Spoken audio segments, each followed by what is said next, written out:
working class on DeerCast, and I don't know if this is a first. I'm going to claim it because why not? But I don't know if anyone's ever recorded a podcast quite like this.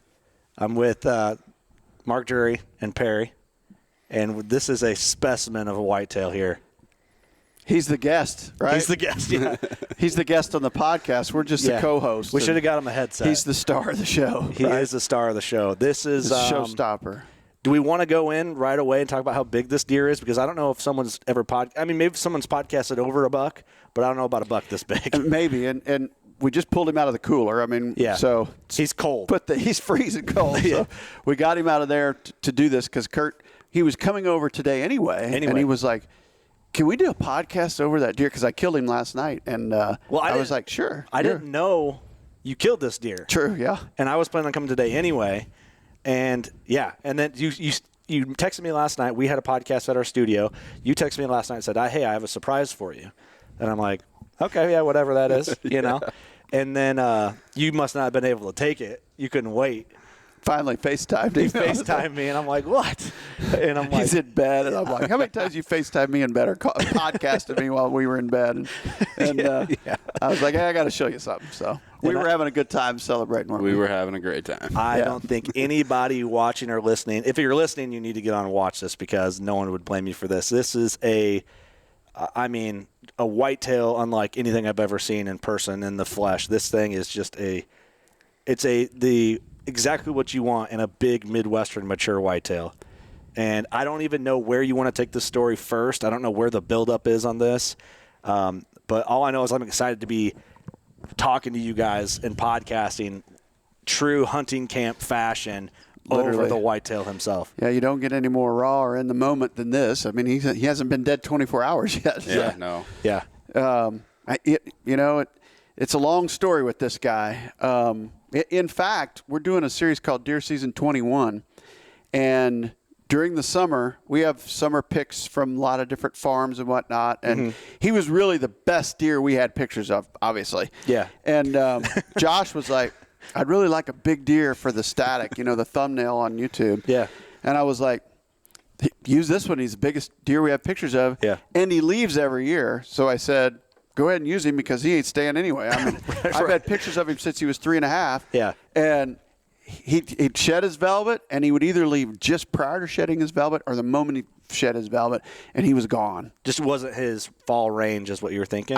I just assumed he just went rutting somewhere else, and I didn't know if that was a half mile, a mile, or 10 miles because they do move a lot. I just knew it was somewhere safe because he kept showing back up the next summer. I'm like, oh, there's the disappearing act. That's what I call him. Like, he'd disappear every fall. And for whatever reason, this year about blew me away when I got his picture hardhorn in mid-September. And I'm like, he's here. Perry, check it out. He's here. There's a chance. Well, but I'm like, he's going to leave. Yeah. I'm convinced he's just not left yet. Also, this year, he was the biggest. Prior to the years, we had other big deer. Yeah. So maybe he got run out. Okay. That's my theory is hierarchy change. But still, rut range is rut range for whitetails. They often don't do what this deer did. So Thankfully. Thankfully. It's like he wasn't even on the radar. No. Because of just prior patterns. Our pre-fall plans. Like he did not figure in any of the plans because he leaves. Yeah. We would have never put him as the YouTube static for Deer Season 21. No. I'm not going to put a 216-inch deer on YouTube. Go look what right. I'm private about certain things, right? Yeah. I get what you're saying. Yeah. You're just not going to.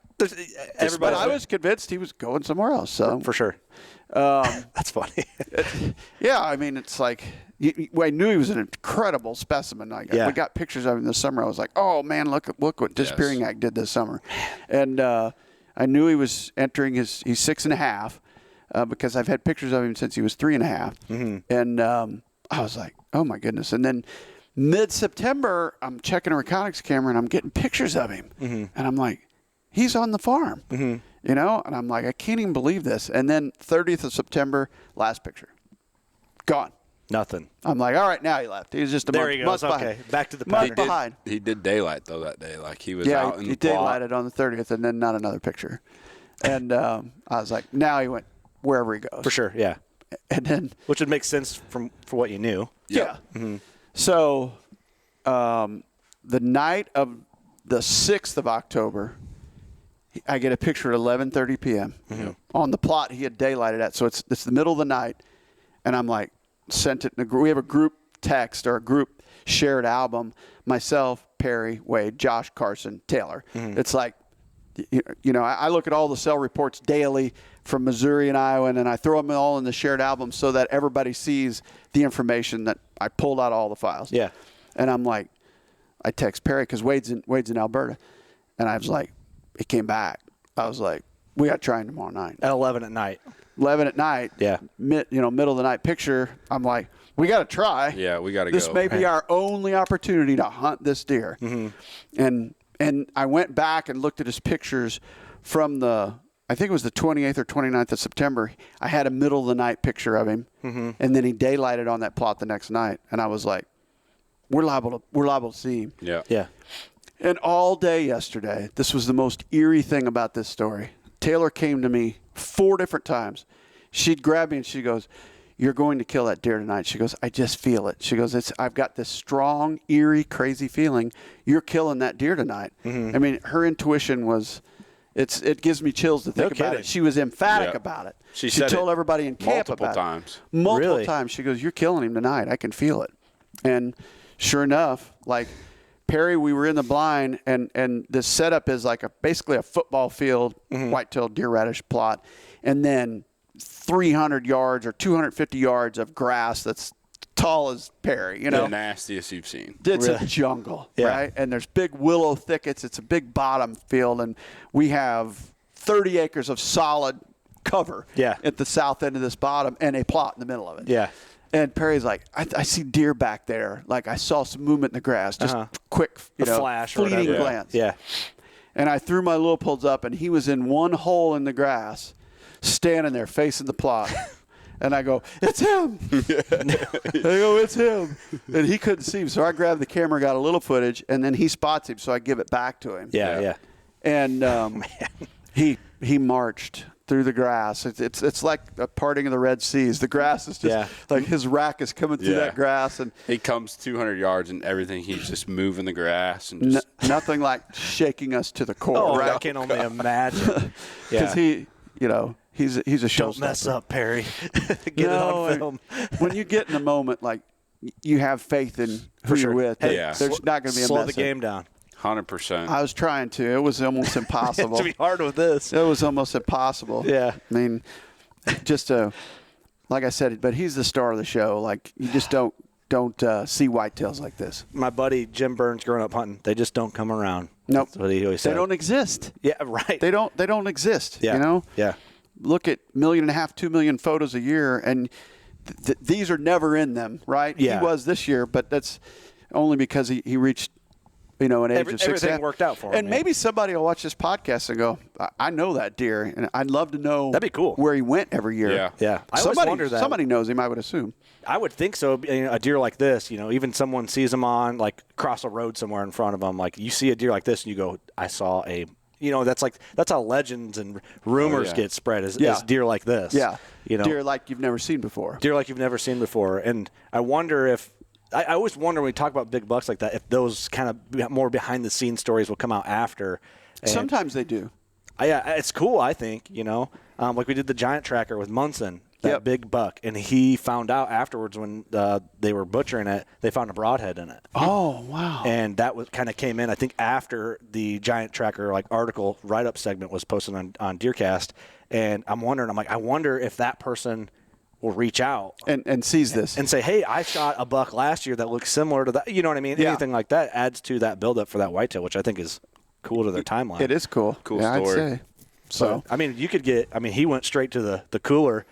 Who knows? You could get to cleaning him up, and you know what I mean. You could find a head in him or something crazy. Who knows? you never know. Yeah, that's what adds to the timeline. You just wonder where they went and what happened to them while they were gone. No doubt. But go back into so he's coming through, and you're trying to slow the game down. I imagine both of you guys are in your own way. What's your perspective at that point? I mean, he's walking right into your lens, essentially. Yeah, he's walking right at me. don't shake the camera and make sure the numbers are ticking on the record. Right, yeah, like what I'm doing right now, just to make sure. Yeah. Control the breathing. He walks into that radish plot and faces us and eats for a little bit, and he got to 37. And Perry's going, how far is he? And I'm giving him. Yeah. So he knows. Yeah. Okay. He knows what distances I'll shoot at and what I won't. So I said 37. And I'm like, but when he got to the field, there was 3 or 4 other bucks out there eating, and they all just.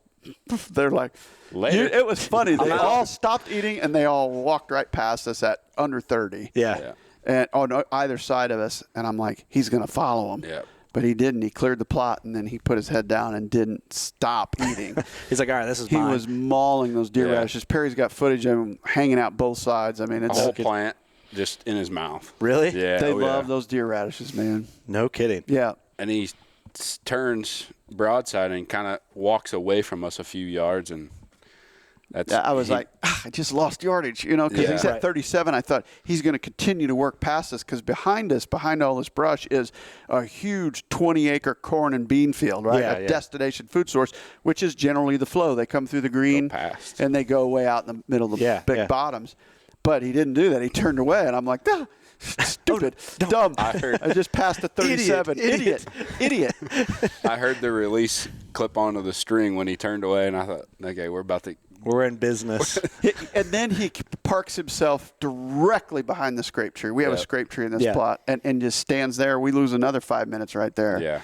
And then he finally came out from behind it, and I'm shaking, trying to get the range, and I get 55, I get 22, like I'm all over, right? I'm like, none of this is real. Anybody would be experiencing the same situation. So I keep clicking. I get 43. I go, okay, I'm on him finally, you know. So he was 43 point something or another, and I told Perry, I said, here we go. Mm-hmm. So then I was lucky to hit him good, Smoked him. Hit him real good. Smoked him. Yeah, you showed me the quick shot before we started recording, and it is. I mean, you couldn't put it any better. No, really. I mean, so you had to have slowed the game down your head mentally to. I did. You have to on a deer like this, because I think I'd be falling apart. Oh, 100%. Because I'd be. We both were. I'd be calling loophole and be like, hey, can you make like a 200-inch deer image stabilization for your rangefinders? Help me out. Yeah. But I can't even imagine. He runs 40 yards and dies on film in the plot. In the radishes. In the plot. It didn't leave the radishes. Nope. No. I don't know if it was 40. It wasn't far. Yeah, it was. It might have been 30. Yeah. I mean, he did not go far. Give me your mindset. I want both of you guys. Give me the mindset reaction when you see that arrow land where it hit him. Well, I said it. Yeah, he said. Immediately, I go, smoked him 43 yards. I immediately said it. Yeah. Yeah. And you're watching it through the camera. Oh, yeah. So you see it probably even better than he sees it. Yeah, and then immediately my reaction, like that shot and making that shot, like I'm capable of that shot. Last year I had a deer in the same plot, and I hit him back here, and I hit his artery, and I was lucky enough to get him. There's a deer we call BW, but I'm like, what did you just do? Like, I mean, I practice at 60, 70, 80, 90, 100 yards so that when you get a shot, it's easier. It's easier. Yeah. And I can make those shots. And I squeezed my bow. And when I squeezed my bow, I hit high right, it's torque out of excitement. Yeah. So towards the end of the season, I took some carpet and turned it upside down where it scratched my hand. And I would remind myself, because I'm not slowing the game down, obviously. I'm over squeezing. Yeah. And in my reaction, I told Perry, I've said it, I was like, I worked all summer to make sure I don't do this again, because we owe it to them to make an ethical shot. Yep. That's not right. That's unacceptable for me or anybody else. For sure. Yep. And I'll be the and first clean. to say that. I was so mad at myself last year because I made 2 not great shots. And I'm like, this is ending. Like, so mentally all summer, I'm like, I am not going to do this ever again. I saw Levi at the Matthews Summit this summer, and I was telling him how I put the carpet on there as a reminder, and I said, I need something sharper, so I never squeeze it again. He goes, hey man, I know a guy that's got some prototypes coming out. Yeah. And he had them sent to me, and I'll show you on my bow. Yeah. But I mean, don't ever grab Mark's bow. It is painful to grab my bow. It's just like a training device. It's like a little button with a spike on it, Yeah. and you feel it. Anybody that grabs it goes, "Ow!" You know, but I can feel it. I put my hand out there, and you touch it, and you're like, it's loose grip. You know, Oh yeah. Leveled my level and took my time, and I slowed the game down, and I was breathing correctly, and I let it fly. And I mean, it hit exactly where I was aiming, and he didn't drop. So, dude, that's awesome. That's awesome. Yeah, I mean, this is the exit hole here if you're watching, and it's just money. It's perfect. So killer shot. Way to keep it together, because I don't know if I'd be able to do it. This buck is just massive. Sometimes when you make mistakes, you make yourself better, right? Yeah, You're like, yeah. don't let this happen again. You know, Definitely. Well, that's why we practice. We're out there to make clean kills, not. For sure. And that's what, I had that mule deer hunt coming up, and, it was high pressure for me, going in. First deer hunt since my dad passed and stuff, and I told everybody shooting. I was like, I'm shooting my bow this summer like I'm training for a fight. And that's what I did. And you have to. Yeah. Got to. Muscle memory's got to take over. And it paid off. So, yep. And you just need to keep after it. But, way to keep it together and slow the game down on this stud. So talk to me like he goes and falls, and then what? Like, what happens then? Good thing the blind walls are sturdy, because we were both leaning against them. We were. It was crazy. It was hot in that blind. There was a lot of breathing, a lot of body heat right there in that moment. Yeah. So we just let it all loose then. From that moment till 4 a.m, we let it loose. Yeah. From the moment he fell till 4 a.m, we did not stop. No. Letting it loose. We had a good night last night. So what? How much time do you give this deer? Like, are you the guy that like, let's go get our hands on him, or did you just soak in the moment until you got up to him, or like how much time did you wait for you went and put your hands on him? Immediate. We did a few things in the blind that we needed to do and got our stuff, and we went to him immediately. Yeah. And then proceeded to get swarmed by mosquitoes. It's a nasty wet bottom, and they were in there, man. Oh, That camera light came on, and it went. Woo! Yeah, they're all right here. I'm filming. There's a camera light. It's just. But we did our recovery, tagged him immediately, and then the access into that bottom is quite a jaunt around the farm through a pasture, and we had to get out and then come all the way back around and then go through the heart of the farm. So that allowed us to wait for Carson and Taylor and also Josh. So we all, as a group, family, went down there and recovered the deer together. That's awesome, man. God, that's got to be so fun. This thing is, this is the surprise, right? I get here and I'm like, we're podcasting over this buck, because it's, you don't get the opportunity. Like, deer like this don't come around, man. They don't exist. And it's 216 and 5/8. 5/8. Mm-hmm. And we measured him slowly and carefully last night. Added it a few times, and I don't think there's any question. And this side was 101 or 101 and a few eighths. Yeah, his left side's 101 inches. No kidding. With beams, mass, and spread, he's like 120 something. Yeah, beams, mass, and spread. Yeah, that's incredible. Well, there's no question that deer is what we're saying it is, because and I don't know. I know he looks big on video.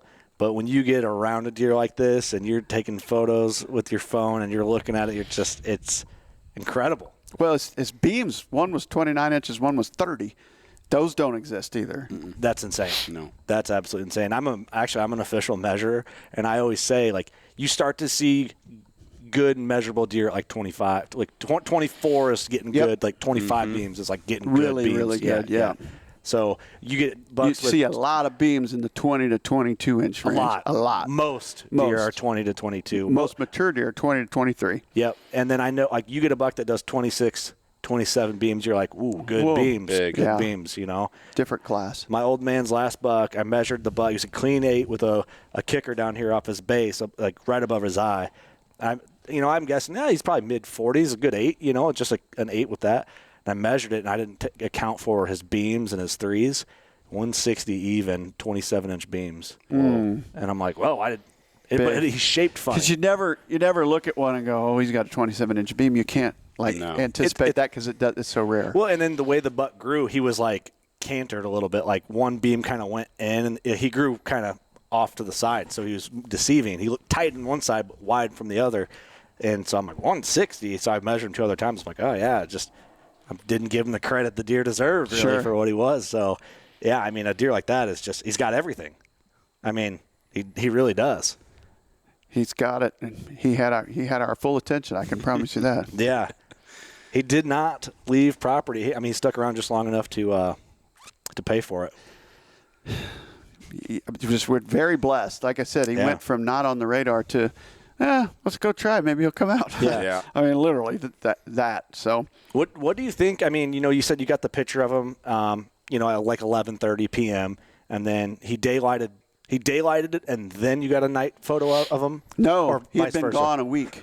Gone a week. Okay. Yeah, and then I got a nighttime picture, and I was like, I'll be doggone, he did come back. Because when he left on November 30th, I'm like, or September 30th, I'm like, he's gone for good now. You know, this is when he did his deal. But I got that 11:30, and I'm like, maybe he is going to I thought he had daylighted. I thought maybe he did back in September. Okay. September 30th, he daylighted. Yeah, like 29th, I got a nighttime picture, and then he daylighted the next night. And I'm like, maybe he'll do it again. He did. What do you think that is? Do you think it's just, I don't know if there's a pattern there to look at or to acknowledge, or if it's just what happened. This time of the year, this phase, we're in phase 2, greener pastures. They're not moving yet. Like, they're not traveling and looking. They might on an occasion, but right now they're pretty much eating and bedding. Yeah. And I'm like, if he's there 11:30, he's probably could be close in tomorrow. There somewhere. Yeah. Yeah. We got the bedroom. We got the bedroom. I call it my Buck Hotel. Buck Hotel. Yeah, he was a guest last night. That's the nasty stuff. Oh yeah. Oh it's stupid. You step 2 steps into it, and you're like, I'm not walking any farther. Yeah. I'm turning around. I'm good. Yes. That's awesome. That's where I killed BW last year. He was 180 something. 181, I believe. 181. It came out of the same grass. I mean, they just love it right there. It shades real good, real early. Yeah. And this buck's giving Danger a run for his money on score. Essentially, the same. Danger was like 4 or 5/8 larger than him. And Bucktober would have been the same had he not broke off that inside tine. Yeah, so, that's incredible, man. How cool. I mean, we're kind of speechless about it, honestly, because you just don't expect to see him, and we did. You know what my favorite thing is, man, and I'm sure you probably have a similar perspective of what I do, and I'm doing this to give you credit and maybe see, like, growing up watching you and as one of my childhood hunting idols and everything, and you would almost think for the amount of, like, work you've done and the amount of deer you've killed and big deer that you've patterned and have been successful on, that I think it'd be easy for someone who doesn't know you to maybe be like, oh yeah, like you might not be as appreciative of it as you think, like if somebody else were to shoot it. And I'll tell everybody listening or watching, that is not the case, because I wouldn't have got that excited phone call last night the way I did. And the whole time since we've got here to record podcasts, it has been excitement and high vibes over this animal. And so I will say, and I never doubted you on that, but I just want to clarify for that. If anybody thinks that you don't appreciate these animals because you've killed some big deer, that is not the case. You are just as thankful for this animal as how I would be if I shot it. So it's cool. Next to family and God, Perry's got the same DNA. That's why I love the Mossy Oak pattern this year, and I'm not wearing DNA today, right now, but DNA is like, what a great name, because your DNA, his DNA, mine, Wade's, Taylor, everybody watching this right now is identical. It's that hunting passion.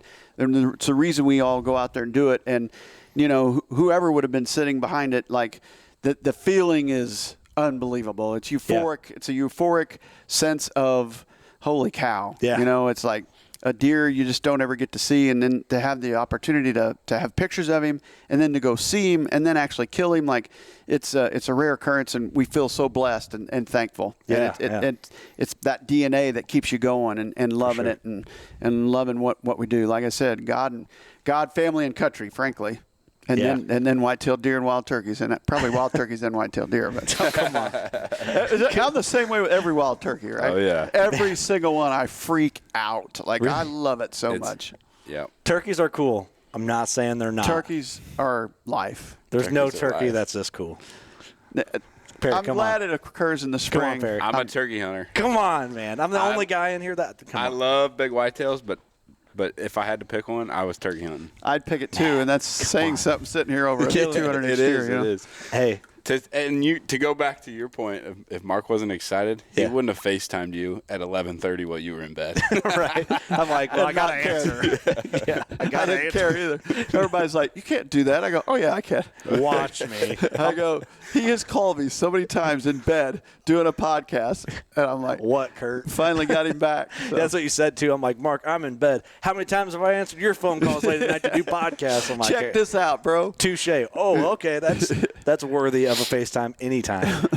Definitely. Well, congratulations, man. Thank you. An absolute stud. Yep. Lucky. Lucky. Good work. And in a special place. It's cool down in that bottom. And frankly, 2 or 3 years out of 5, we don't have a food plot down there. It floods all the time. It's a really low bottom. No kidding. And we're in a drought and a dry year, and that's why there was food there. Otherwise, there wouldn't. More often than not, we don't get to put a plot in there. Awesome. But we've had 3-4 years in a row where we lose them. We'll put them in. Yeah. They'll come up, get a 3-inch rain, Done. underwater. Wade and I went and replanted it. I think it was 2 or 3 years ago on DeerCast. People that might remember that. We were down there replanting it, getting torn up by mosquitoes, and then we lost it again. It's stupid how many times we've lost that plot. But when it works and you're in a drought, it works. It's gold. It's killer. It's magic. Well, I'm glad it held up for you because, man, it paid off. It's incredible. And I don't know. We'll claim it. We'll say we're the first podcast to do a full-length podcast over a 216 and some change inch buck. I don't know if it's ever been done. I'm sure it has. But hey, we'll give you that credit, brother. I'll take it. Whatever, right? Why not? Yeah, take it. Why not? Well, I don't know where to go from here, man. I don't know. Incredible. On to the next one. On to the next hunt, whether it be Perry, Wade, Taylor, whoever. Man, every day is a special day around here because we're out there chasing and doing what we love, and the prep work's all done, and then you get in there and actually go hunt. I made a comment in one of the deer season 21s. I go, we shoot them during the season, but we kill them now. And I was talking about summer preparation and stuff, and this one is in that category. For sure, definitely. Beautiful buck. It's incredible, man. And I think we'll probably put a giant tracker segment on this episode, but I'm just going to end it with go shoot a giant, guys. Thanks for listening. Thanks for watching. I hope everybody shoots one this big. I really do. I do too. It would deer hunting dreams come true for everyone all around. All right. Thanks for tuning in, guys. We appreciate you. Go shoot a giant. Please do. Big one. Then tell us about it. Giant tracker.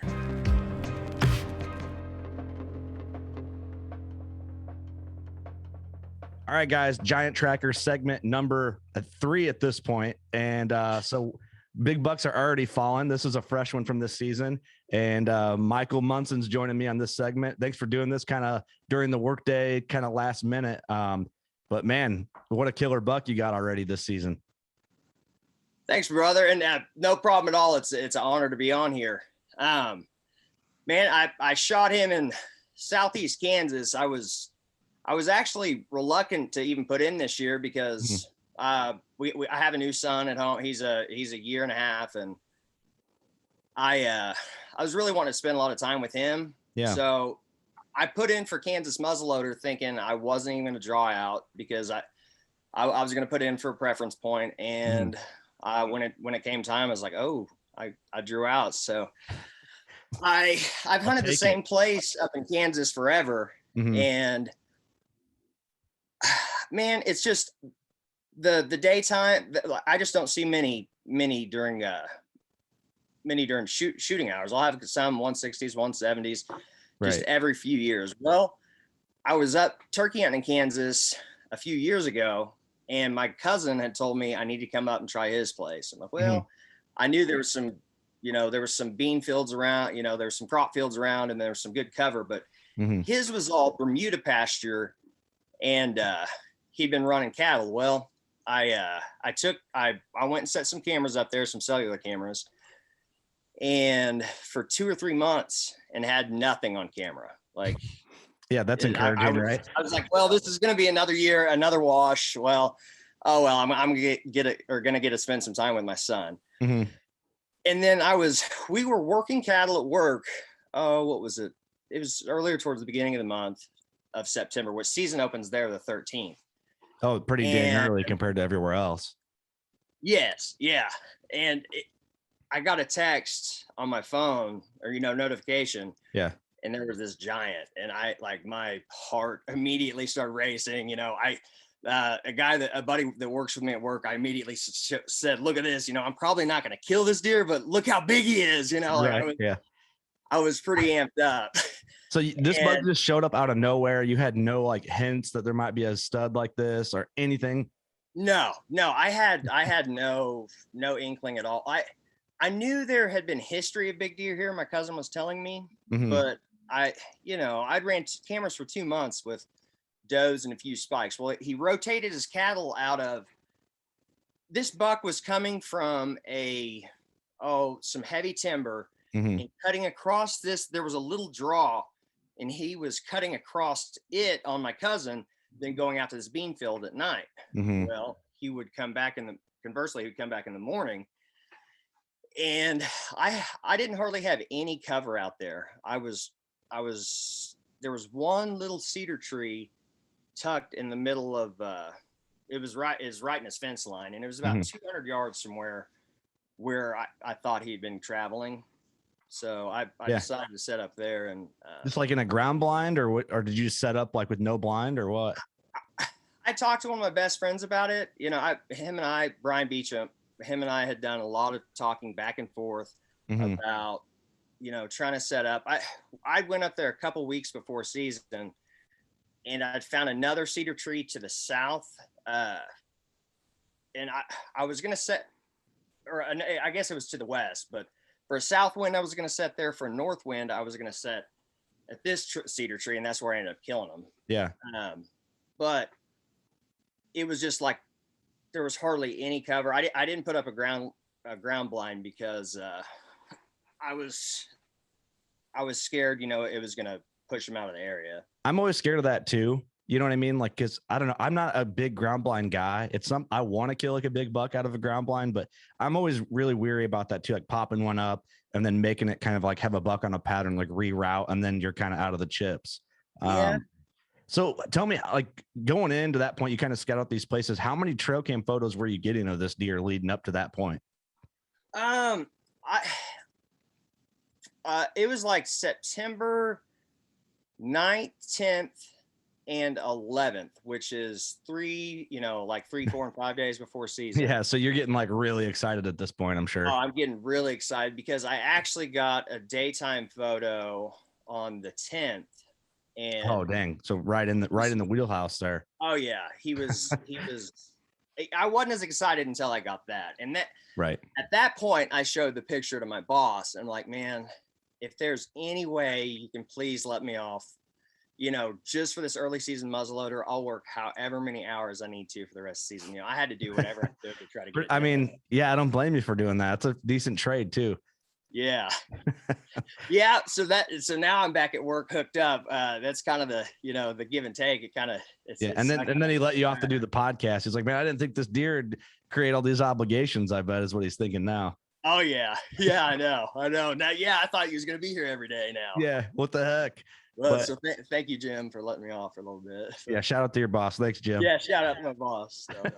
So, I mean, the 10th and season opens the 13th, right? That's what you said? Yeah. So I go up and I hunt opening day, see nothing. He disappears, or actually he showed up the night of the 13th, like 2 hours after, you know, when I get back to the house or whatever. Yeah. And which is still probably encouraging, right? Because you know he's there. It was. But after that he disappeared. Like I'm like, man, he must have smelled me something. I don't know. Mm-hmm. But I started second guessing everything, and I'm starting to get nervous. Yeah, don't blame you. And I had the wrong wind, so I started just scouting from afar. Like I said, it was my 7th hunt that I killed him, but some of the other hunts was, you know, 600 yards away, scouting with binoculars, trying to figure homework hunts, doing my homework. Yeah. And I went back to work after 4 days, you know, 13th, 14th, 15th, 16th. I hunted those days, and then my wind was just wrong. So I'm like, I'm wasting my time up here. I'm going to go back to work and work through the weekend. I know there's a big cold front coming in. And not only that, the moon, the evenings were going to be good and the mornings were going to be good. Mm-hmm. I learned that from Terry Drury. Thank you. Yeah. But when the moon is hanging high in the mornings, it's normally really good for the morning hunts. And when the moon is rising of the evening, it's really good. Well, I had all that pushing together for me, and I didn't have him on camera, but my boss said, you better go try it. And I really wanted to, but when he gave me the okay, yeah, I packed my stuff, headed straight to Kansas. How far a drive is that for you? Because you're from Oklahoma, right? It was about a 3-hour drive. Okay, so yeah, you got to plan ahead a little bit. You can't just like just leave right now and go. No. And so I hurried up there, and I actually made that first evening set, and I only saw 2 does, and I'd been kind of discouraged because that's all I had been seeing. It had been relatively slow until the morning that I was able to shoot him. But going into that morning, I woke up and my cell cam had texted me and said he was in front of my camera right then, and I at that moment, like he was there right now. The second I had set my alarm to wake up to go hunting, I looked and he was in front of my camera, and I'm like, oh my God, I've got it. So I rush around and I throw on my I rush around, take a shower, I bathe down a nose jammer. I try to do anything I can to up the odds a little bit. Get the advantage. Yeah. And the night before I talked with one of my buddies about it. I had the wrong wind to go in, but the thermals, I was kind of uphill. And if I waited till the sun was kind of, coming up, my thermals would be pushing over them. Well, I'm really nervous as I'm pushing in. I can see why. Because, I was real nervous. Well, I ended up having to belly crawl about a quarter of a mile because I was scared of getting skylit as I was going in. And I finally got set up, and he's nowhere to be seen. Like I looked at my phone, I wasn't getting any text, nothing. He had disappeared. And I see 3 does over off to my right. About 15 minutes later, the sun's kind of just starting to creep up a little bit. And are you sitting in this cedar tree at this point? Yeah. And I don't have very much cover. And I knew on a deer like this, I was going to have to try some unorthodox tactics. I had to push what I had because this was the end of that cold front too, to try to get you had to force the situation to get your opportunity, because not only are you 3 hours away from home and your boss is probably like, man, get back. And so my son's missing me too. It was hard. Yeah, that don't make it easier at all. So you're trying to get it done while you have that opportunity of this front. So I get it. Yeah. But when I saw those 3 does off to the right, my heart immediately started pounding because I get excited. I made up with it, man. I love hunting just like the rest of us do. But I'm like, man, he's probably going to pop out with them. I had my hopes up, and then about 10 more minutes went by and nothing. I'm like, man, I've just blown the opportunity at the biggest deer I've ever had on camera. It's not going to come together. And then about 5 minutes after that, I hear some antlers kind of rattling together. And to the left, there was a little basket rack buck inside of his rack. They was just barely tickling. They're just playing. It was And the sun was just about to crest the horizon, and he looks bigger than the pictures, and I start breathing so hard the scope completely fogs up, and I'm like, how far is he at this point when you see him? He's at 200 yards. 200. So in the wheelhouse. Yeah, and I gotta throw out a shout out to my buddy Larry with L&L Outdoors. He loaned me his muzzleloader, and it's a new CVA Paramount. It shoots flat. I mean, he told me I could go borrow it. I ordered one from him. It hadn't made it in, so the reason I'm throwing a shout out to him. He let me borrow his personal muzzleloader, and he had it sighted in already, but I shot and it was perfect. So he had it zeroed at 200, and the deer was at 186 yards. So perfect. I felt very comfortable at that range. But back to it. I can get a little sidetracked here. No, hey, that's fine, man. That's just storytelling, I think it's great. Yeah. Because I'm going to do that to you, because there might be a detail that I'm like, man, I got to know that. You know what I mean? That's why I was like into the story. But, if you're tucked in a cedar tree and you see him, it's like, man, how far? Because if he's 50 yards, I'd be like losing my mind, But I mean, even 200 with a deer like this, it's still, you're in the wheelhouse. You can lose your mind a little. Oh, no, I did too. I did. And I was scared of busting those does. They were still to the right when I looked over and saw him. But my scope finally cleared back up after getting so excited.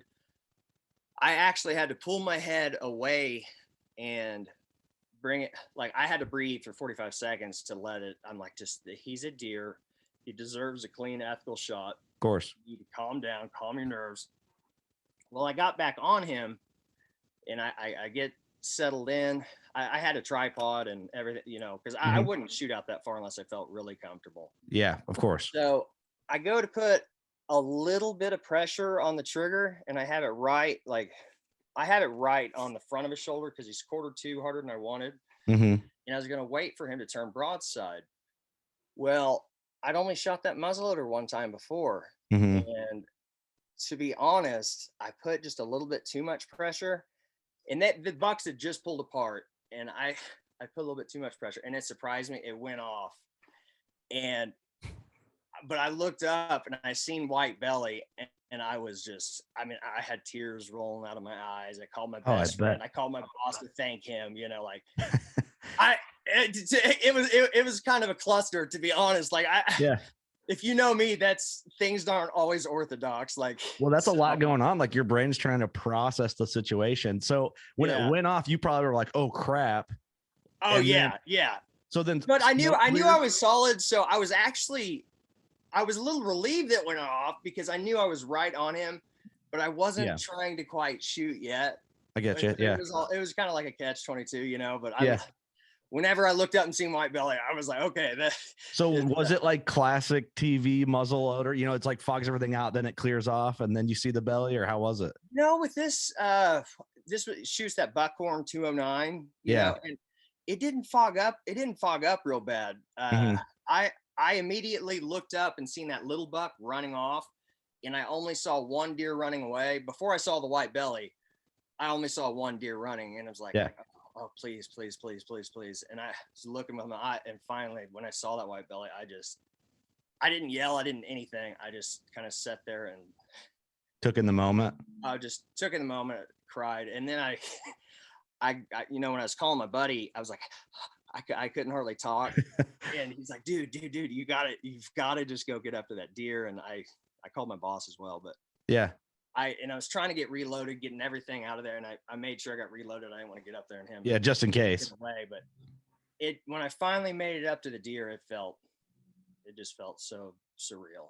I can only imagine, man. So all right, I need to know, because when I shoot a deer, if I could see him laying, I kind of like mosey my way up there and kind of like soak in the anticipation of it. You know what I mean? Like I kind of milk it because you live for that moment, Oh, and that's kind of what those phone calls were about. They were, I know I was hyperventilating, but it was a whisper, I was 200 yards away.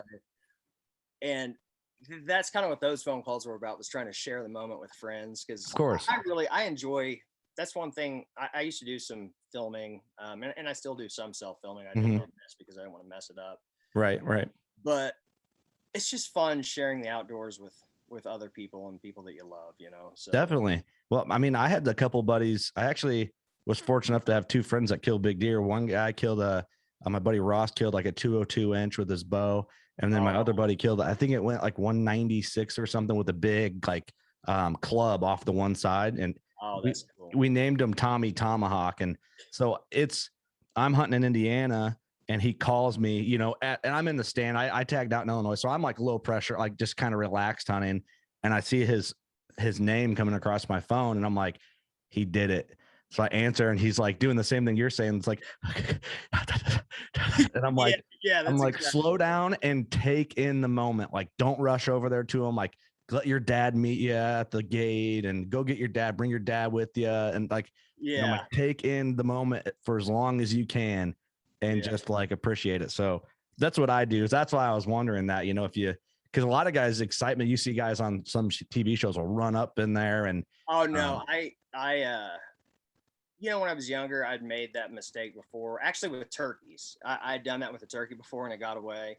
Yeah. And after that happened, I was like, I'm just not going to let that happen with another animal. I'm going to get reloaded and make sure before I walk up there. And see, I'm the opposite with like an archery turkey. If I shoot an archery turkey, I'm out the blind running after it. Okay, with the archery turkey, yes. Yeah, gun turkey. I'd be running after it, but but I would be bringing my bow. Before I had ran up there without my shotgun or anything, and I got up and took off. So I was unprepared, and that wasn't going to happen with this one. No way. So tell me about getting up to this buck. Well, there was no ground shrinkage. I honestly was thinking this deer, I thought he was going to score low to mid 80s. Yeah. Which my biggest deer in the past was 151. So this was a big jump for me. Yeah. If he would have scored 165, I would have been thrilled, which I thought he was bigger, but if he was in the 180s, I'd be really thrilled. But when we started adding all the numbers together, the neighbor actually had some pictures of this deer, and he knows my cousin. He wanted to come over and see. He was there to keep us honest while it was my best friend who was scoring the deer, but he ended up going 195 and 7/8. And when I heard that, my jaw just really dropped. I'm like, man, I was gonna be happy if I ever killed, a couple 170-inch deer, but to go up into 190s was the super giant, man. Yeah, I just felt really blessed. Yeah, I can only imagine. That's an absolute stud, man. And special animal. You have the rack with you.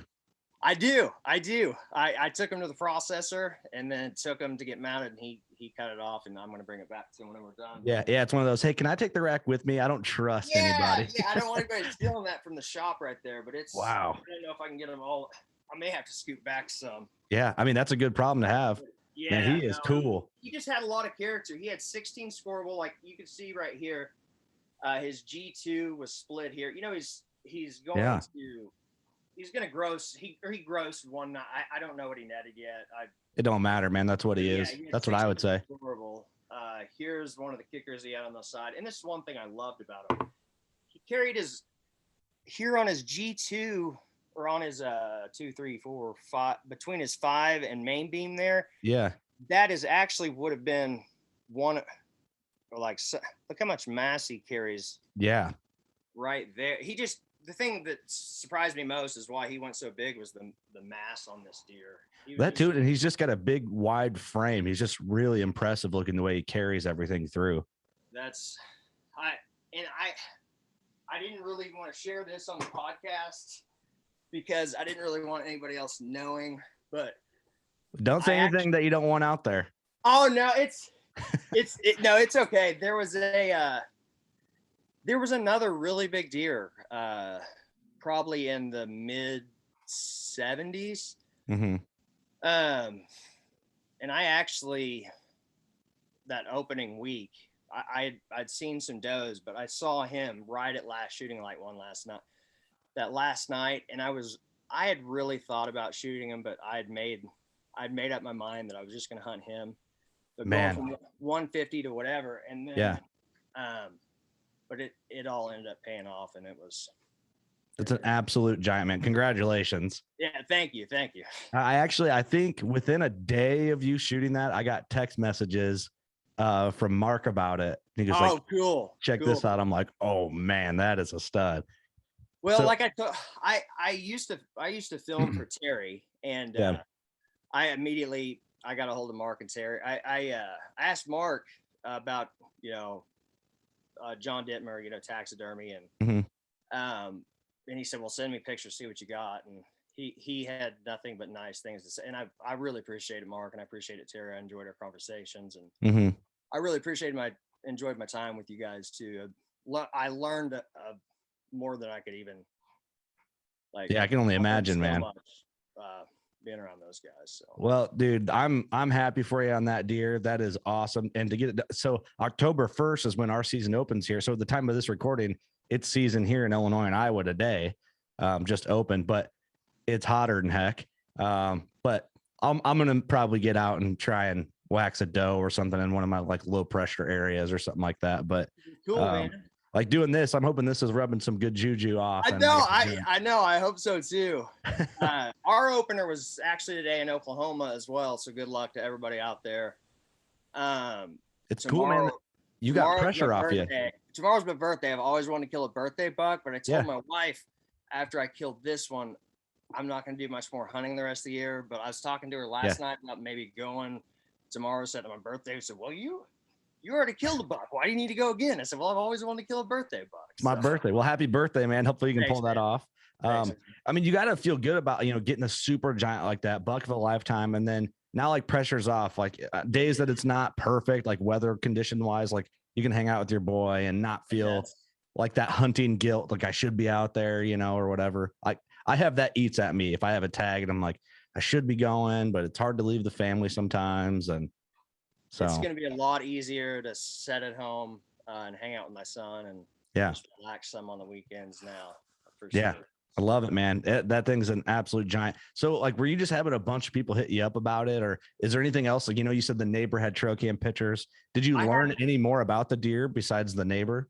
I did. I had one more thing. And I could show you here. My, I made friends with the guy that processed the deer. He had let me take him, freeze him, and then so I could take him back out that evening, take some nice evening pictures. Yeah. But he texted me last night and he said, you want to add something cool to the story on your deer? He found a broadhead in the shoulder of my deer. So he had been shot last year. Here you can see it buried in the fatty tissue. I don't know how we can see it, but it's kind of focusing. Oh yeah. Maybe you can send those to me and I'll overlay them. We'll see how graphic it is. But he found a broadhead in the deer. And so I apparently it had to be from last year because there was no fresh cuts or anything. Yeah. So apparently he was pretty big last year too, or somebody. But the neighbor never said anything like, oh, I hit this buck last year or anything like that.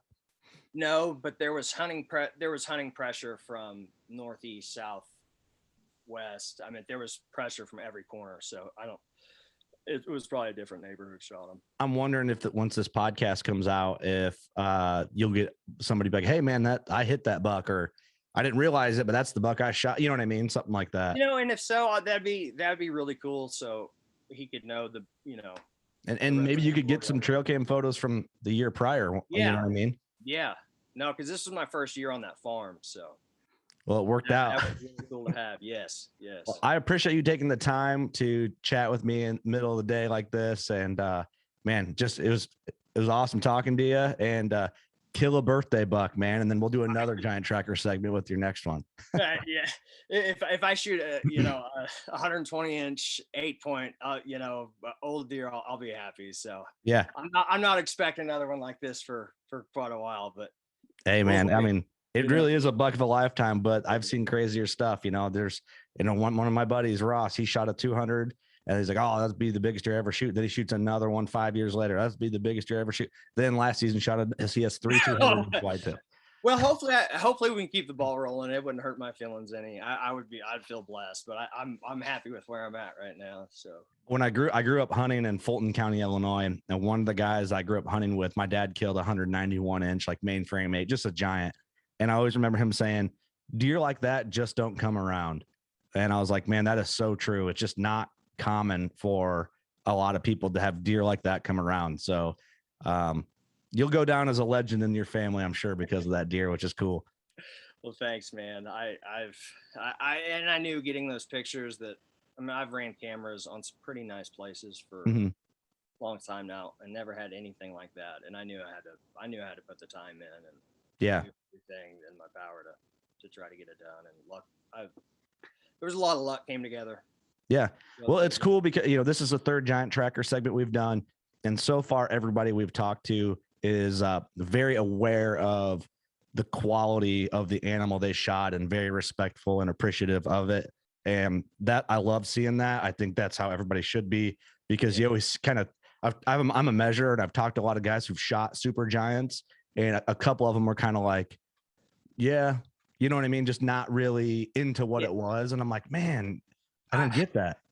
No, the truth be told is I didn't care if I measured. Like, my buddies was really wanting to get the tape to him and everything, but I was so happy. And like, if he was going to go 160, I was going to be happy. If he was going to be 200, I was going to be happy. But when he did put the tape to it and he was that, I was just, my mind was blown. Just a bonus. Yeah. But it's all about the animals and the time you get to spend with your friends in the outdoors, like we talked about. Those memories is all we're going to have to take with us. So. Exactly, man. Well, I appreciate you doing this, and I appreciate everybody tuning in. to the third installment of the Giant Tracker segment. You got anything you want to close out with or anything?